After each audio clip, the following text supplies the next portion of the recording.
من الشیطان الرجیم بسم اللہ الرحمن الرحیم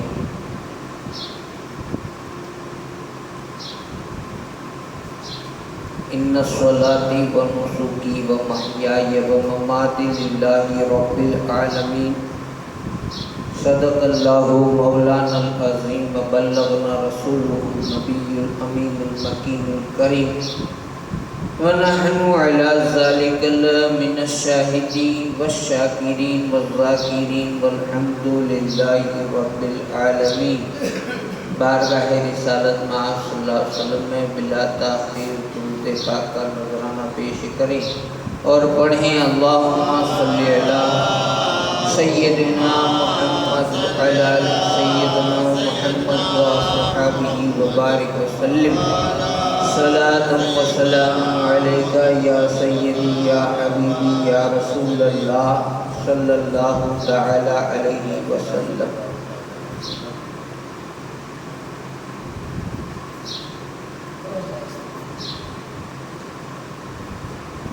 حضرت ابراہیم علیہ السلام کی بات ہم کر رہے تھے۔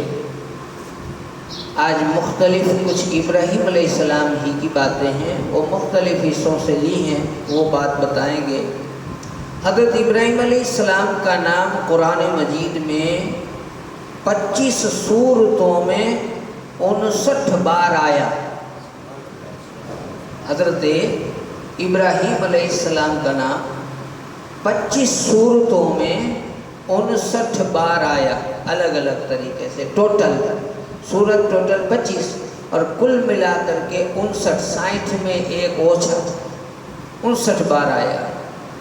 اور پھر حضرت ابراہیم علیہ السلام جب نماز میں مشغول ہوتے تھے، جب وہ نماز پڑھتے تھے تو دل کے شغل کی آواز، دل اس میں اسی دھیان میں پڑا اور اس دھیان کی آواز 2 میل دور تک جاتی تھی۔ من میں ذکر کرتے تھے، نیت کر کے ایسے جو نماز پڑھتے تھے وہ دل بولتا تھا، اس دل کے بولنے کی آواز 2 میل دور تک جاتی تھی۔ یہ کتنا اندر ڈوب کر کے ذکر کرتے ہیں، یہ اللہ والے۔ حضرت ابراہیم علیہ السلام کی ماں کا نام، اس میں الگ الگ روایتیں آئی ہیں، میں ساری روایت بتا دیتا ہوں آپ کو۔ بینا بنت کرنبا بن قوسی تھا، اور کچھ روایتوں کے مطابق والدہ ماجدہ کا نام سسلا یا شلی بتایا گیا ہے۔ ایک روایت کے مطابق آپ کی ماں کا نام مطلی یا اوفی بنت عمرو تھا۔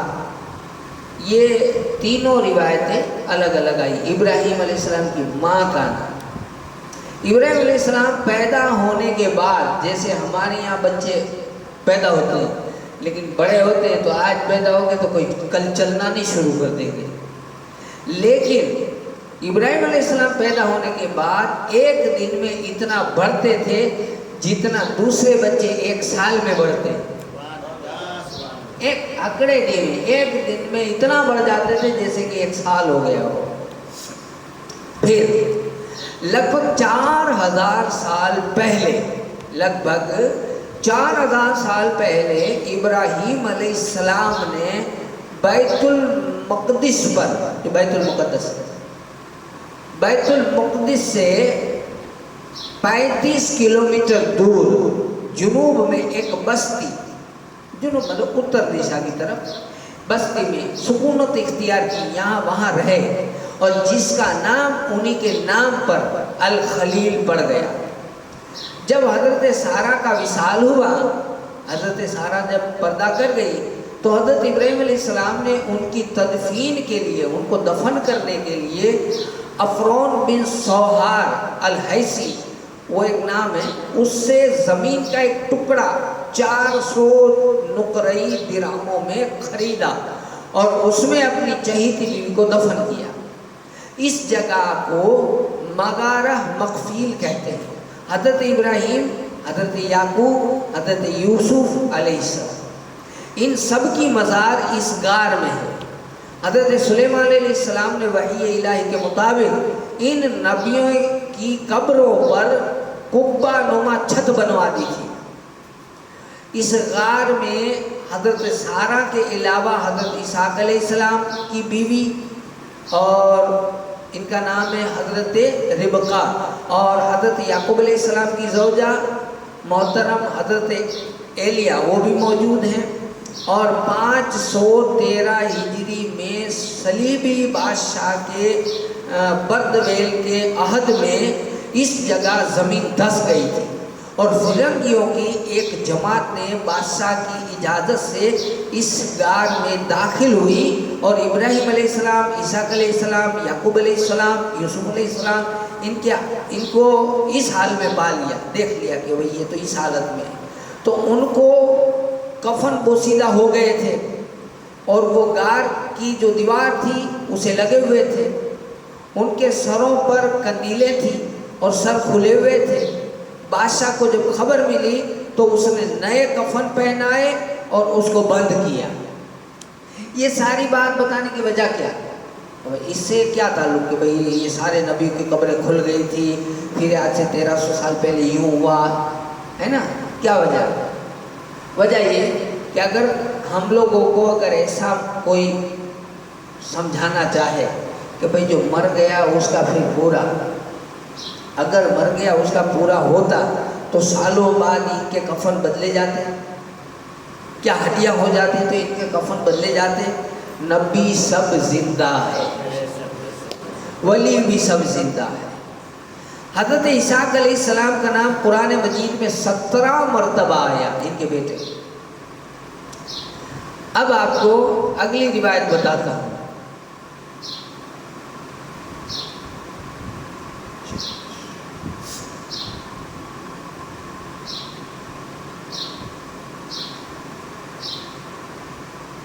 حضرت ابراہیم علیہ السلام ابو الانبیاء کہے جاتے ہیں، ابو الانبیاء، انبیاؤں کے باپ، اور اس میں 7 نبیوں کے سوا تمام نبی آپ کی اولاد ہے۔ وہ 7 نبی کون؟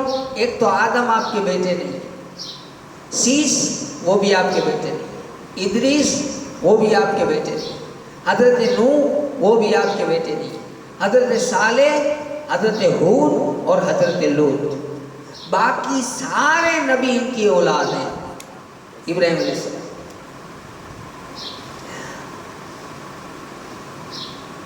اور دوسرا ابراہیم علیہ السلام کے بارے میں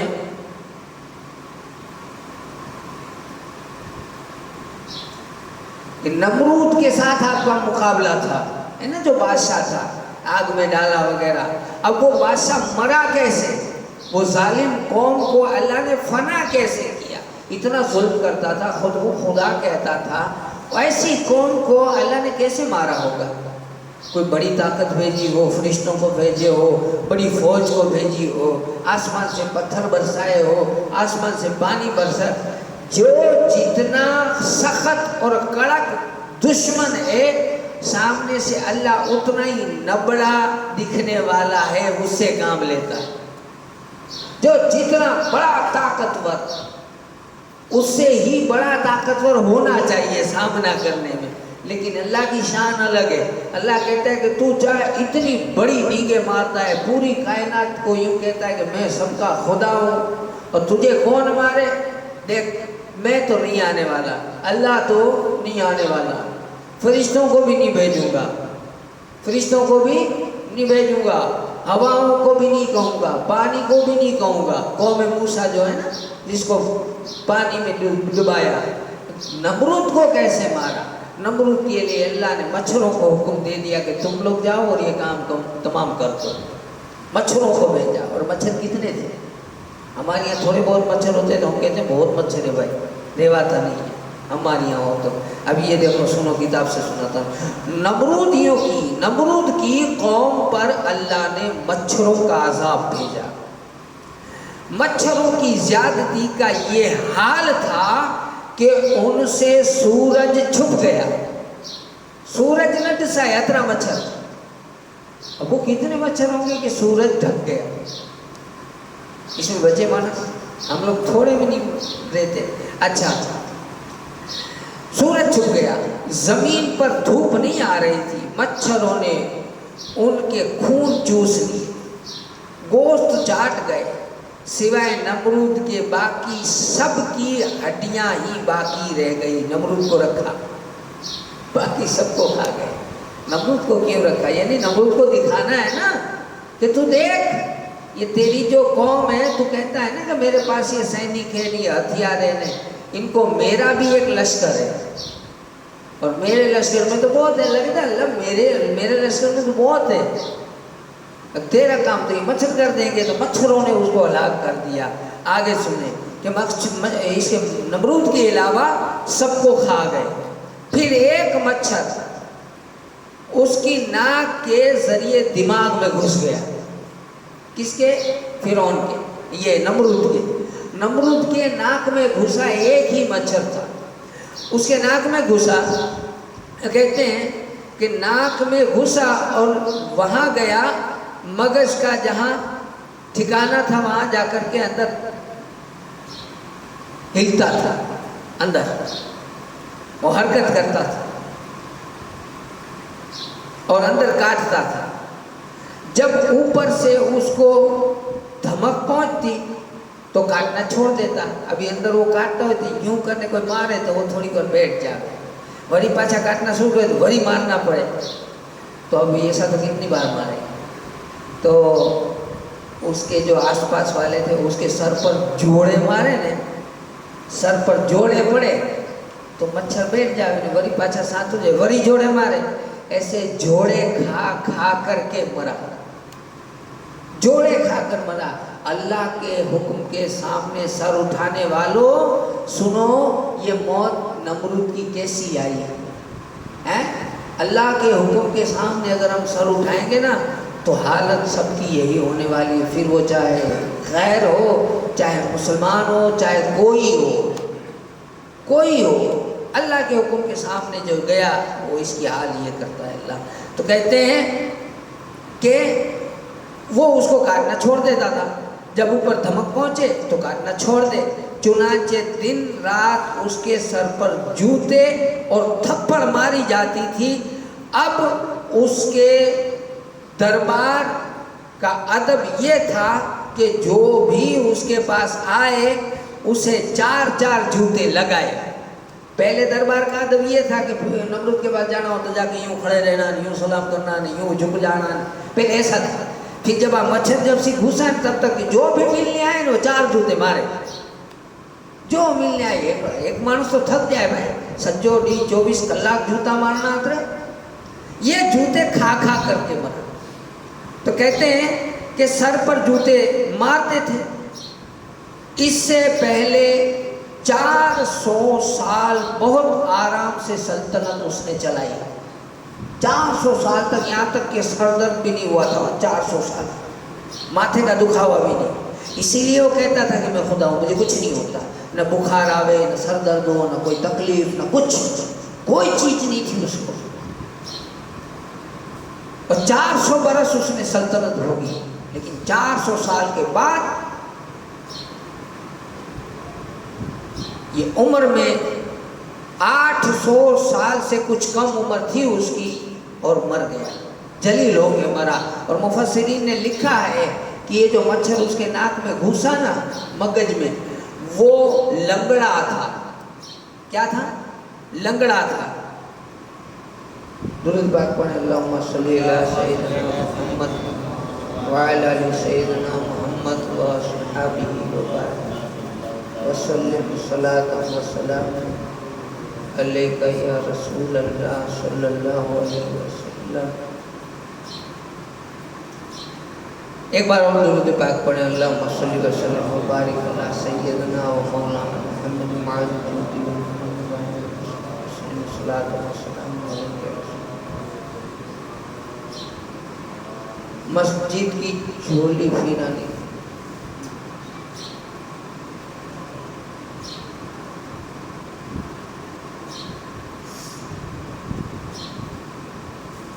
بھائی صاحب یہ پہلے جو آپ لوگ دیتے تھے نا وہ میری نیت سے دیتے تھے، اس میں آپ نیت کیجئے گا مسجد کے لیے، یہ جولی مسجد کے لیے اب سے پھرے گی، جو بھی اللہ رسول آپ کو دے آپ ضرور ڈالیں، مسجد کا کام ہے، مسجد کے اندر یہ کام آئے گا۔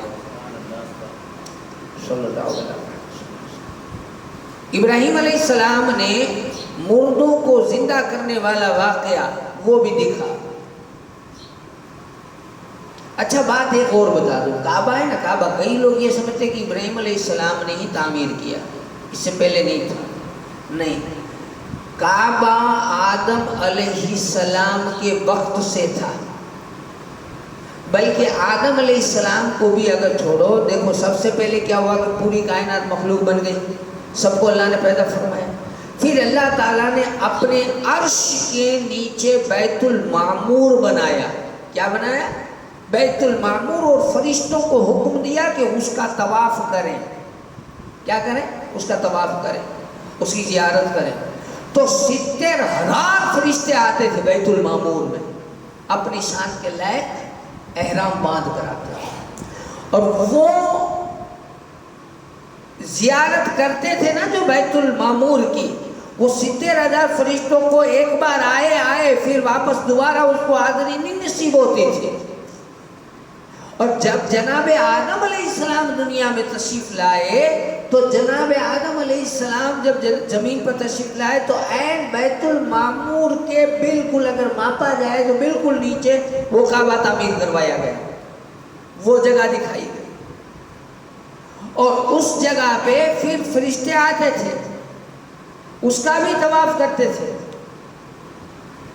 اور پھر ان سے کہا جاتا تھا کہ 70,000 فرشتے جو بیت المعمور کا طواف کرتے ہیں وہ پھر وہاں طواف کرتے ہیں۔ ہم تو 2-3 تعمیرات کو جانتے ہیں، ویسے تو 10 مرتبہ پھر سے کعبہ بنا، چھلی بار ابراہیم علیہ السلام سے، ویسے تو ٹوٹل 10 مرتبہ ہوا۔ حضرت ابراہیم علیہ السلام کو جب ہم قرآن میں پڑھتے ہیں نا تو قرآن کی آیت میں یہ آتا ہے کہ بھئی ہم نے ابراہیم علیہ السلام کو یہ وحی فرمائی کہ میرا گھر جہاں ہے وہاں بناؤ۔ پتہ چلا کہتے ہیں نا کہ اور ابراہیم نے وہاں سے جو نشانی ہم نے دی تھی وہاں سے دیواریں اٹھائی، جو نشانی ہم نے دی تھی وہاں سے اٹھائی، مطلب کعبہ تو پہلے سے تھا۔ تو پھر حدیثوں میں آیا کہ کعبہ بنا کیسے، تو اس میں ایسا ہوا کہ اللہ نے بادل کا ٹکڑا مقرر کر دیا ابراہیم علیہ السلام کے اوپر کہ بادل کا سایہ جہاں جہاں پڑتا جائے وہاں وہاں کھودتے جائے، تو وہ کھودتے گئے اور وہاں پر وہ کعبہ کا جو جونا نشان تھا وہ نکل آیا۔ ایک یہ روایت ہے، اور دوسری روایت یہ ہے کہ بادل آ کر کے وہاں کھڑا رہ گیا۔ کہاں کھڑا رہا؟ تو جہاں اوپر اگر دیکھنے جائیں تو بیت المعمور اور اس کے اوپر عرش اعظم، اور جہاں سایہ تھا وہاں کعبہ۔ تو وہاں جہاں سایہ تھا وہاں پر حضرت ابراہیم علیہ السلام نے کھدائی شروع کی اور وہاں کعبہ بنا۔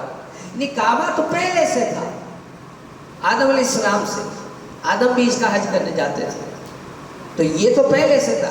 تو بہرحال جناب ابراہیم علیہ السلام نے، کئی لوگ اگر سوچتے ہوں کہ نہیں ابراہیم علیہ السلام نے تعمیر انہوں نے کیا، لیکن وہ زمانے نوح میں وہ جو طوفان آیا تھا نا تو اس میں کعبہ تو تھا لیکن وہ پھر منہدم ہو گیا تھا، مٹ گیا تھا وہ، لیکن واپس پھر وہ جو نشان تھی، وہ جو جگہ تھی، اللہ نے کہا جگہ وہی رہے گی، جگہ وہی رہے گی، تم صرف دیواریں اٹھا دو، جگہ تو میری مقرر ہے ایک ہی جگہ، وہ جگہ نہیں بدلے گی۔ نہیں تو اللہ یوں کہتا کہ بھئی تمہارا جی چاہے وہاں بنا دو، یہ نہیں کہا ہے، میں نے تم کو جو نشانی دی وہاں بناؤ۔